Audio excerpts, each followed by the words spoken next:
Welcome to America's Everglades and the largest ecosystem restoration project in the world. My name is Drew Bartlett. I'm the Executive Director for the South Florida Water Management District, and I welcome you to this incredible event. Well, without further ado, let's kick this thing off. And it is my pleasure to introduce to you a man whose commitment to the Everglades is unparalleled, Governor Ron DeSantis.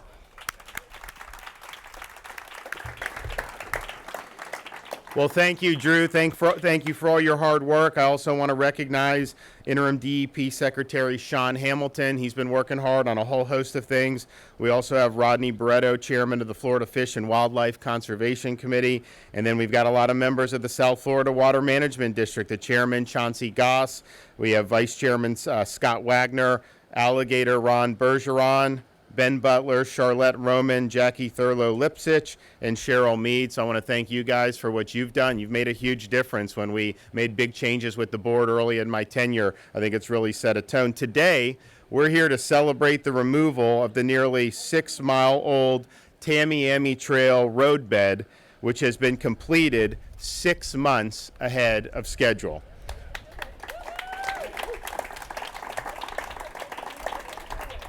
The project is part of the Central Everglades Planning Project and the Comprehensive Everglades Restoration Plan.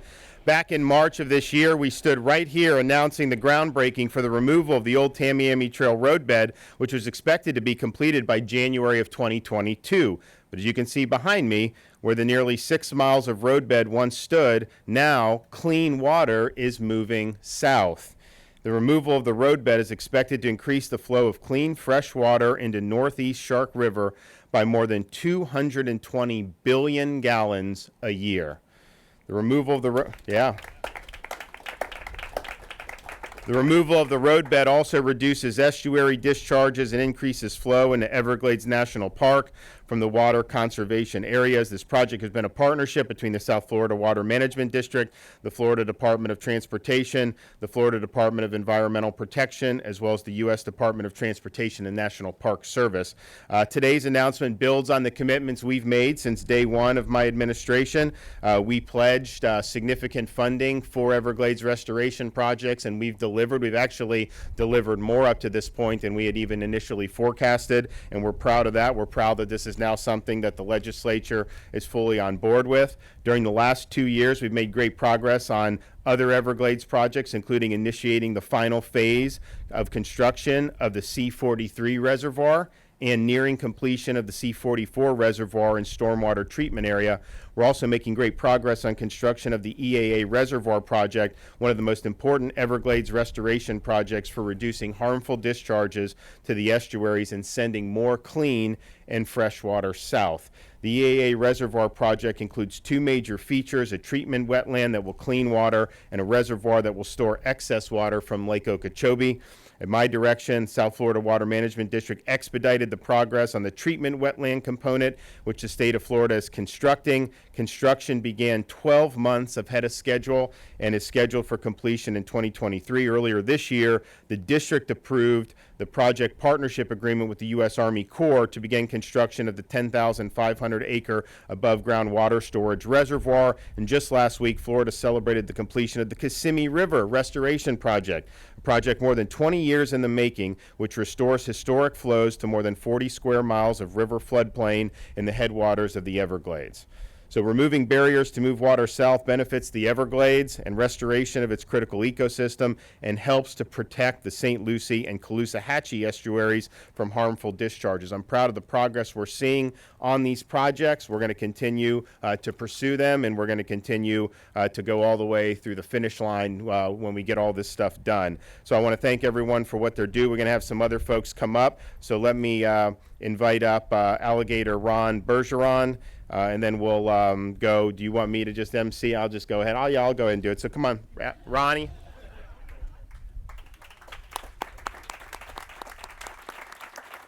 Thank you, Governor. Well, howdy, everybody. I'm going to try to make this brief, but it's a mighty big subject. But, sitting here 6 months ago, looking at a road and that was built over a century ago and completed in 1928. and it's hard to find anything that's older than me. But it's what a great day for the Everglades to reestablish the natural sheet flow from the northern Everglades all the way to Florida Bay. I would like to thank the governor and our legislators for their leadership in Everglades restoration. Governor, you ask us to expedite Everglades projects. I'm proud to stand here today and tell you we've delivered again. When you took office, you set out a bold vision for Everglades to reestablish the natural sheet flow and call for record funding, Everglades restoration, moving more water south and reducing harmful discharges into Caloosahatchee and to St. Lucie. We have made great progress, as the governor mentioned. We've had multiple ribbon cuttings from the Kissimmee River to the C-44 to the C-43. Under our governor's leadership, we are moving forward. I can remember the day when we took one step forward and two steps back. But under the leadership of our governor, we're taking steps forward every day to save one of the natural wonders of the whole world. I'd like to recognize all our staff at South Florida Water Management. I got to tell you, I'm a businessman that's been in business a long time, had a lot of staff around me, but you are the perfect staff. And I compliment you for your dedication to the quality of life for everyone in Florida. Moving water south is so important. That reduces the amount of water going east and west. Reestablish the natural sheet flow from the northern Everglades all the way to Florida Bay. 1,500,000 acre-feet of water flowed naturally in an average rain year. And Florida Bay will benefit, and Everglades National Park and our rivers will benefit. This project affects the global Everglades. So as we go into the future and working with our governor, I can remember even prior to the election, him developing his vision for Florida, for 9 million people, our drinking water, the infrastructure to future growth and jobs, which is important as well. So I'm extremely honored to be here today. I do want to mention my commander, Rodney Barreto, sitting on the FWC Commission. This was a project that we brought to South Florida Water Management over a decade ago. And here we are today being able to celebrate this, and it's especially because of the leadership of our governor moving forward.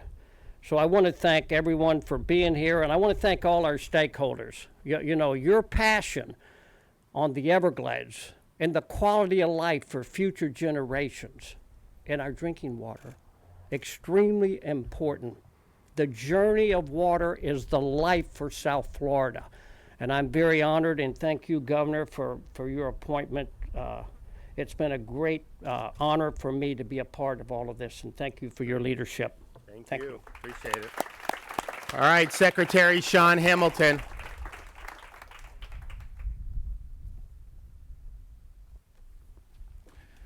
Thank you, Governor. Today we are here to celebrate another milestone for Everglades restoration. The Tamiami Trail projects, the EA Reservoir project, and other critical Everglades restoration projects were identified by Governor DeSantis in his Achieving More Now for Florida's Environmental Executive Order. In addition, the command was to expedite those projects and get them completed as quickly as possible. Point behind us. When he first took office, he made it clear that the environment would be one of the cornerstones of his administration.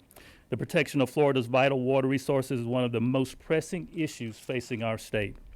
Backing up this commitment and ensuring the resources to expedite the state's efforts, he advocated for a historic investment of $2.5 billion over 4 years.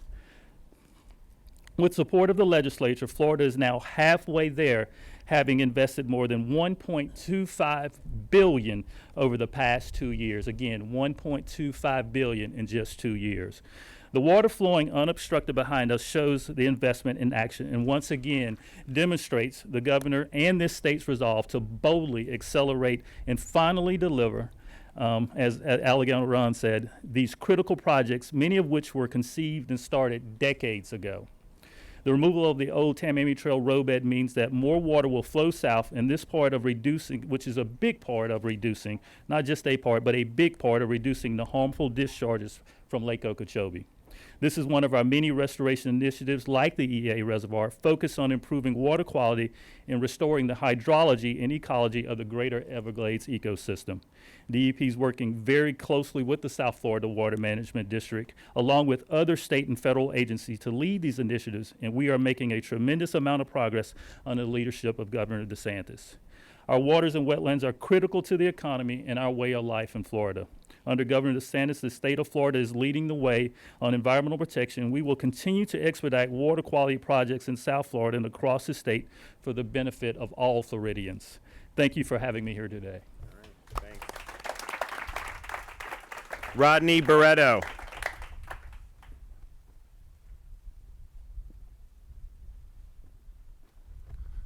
Thank you, Governor. Lieutenant Governor, it's great to see you, the hometown girl.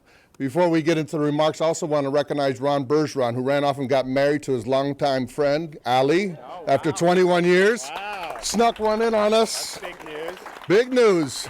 Listen, Governor, as we said several months ago when we were standing right here, it takes leadership, and you have provided leadership from day one. It wasn't just a political statement in a campaign. You said the Everglades was your priority, and you've made it that way. You've put the money where your mouth is. You made all the projects come to fruition. This is Everglades was going to live on forever. Thank you very much, sir. We have Eric Eikenberg. Where's Eric?